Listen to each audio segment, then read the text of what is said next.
Want to report error transfer on Opay app but you don't know how? I'm Kate, and in this video I will show you how. Now let's get started. First of all, you open up the app and then you tap on the Me icon at the bottom right corner. Then you tap on Security Center.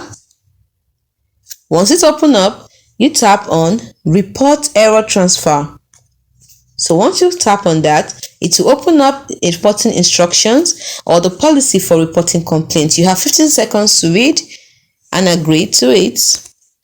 And once you've done that, you wait for this button bar to light up and then you click on Continue to Report.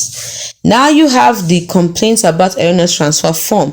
You have to fill it in, and once you're done with that, don't forget to upload evidence. You have to provide valid evidence for review, such as chat record, waybill, invoice, receipt.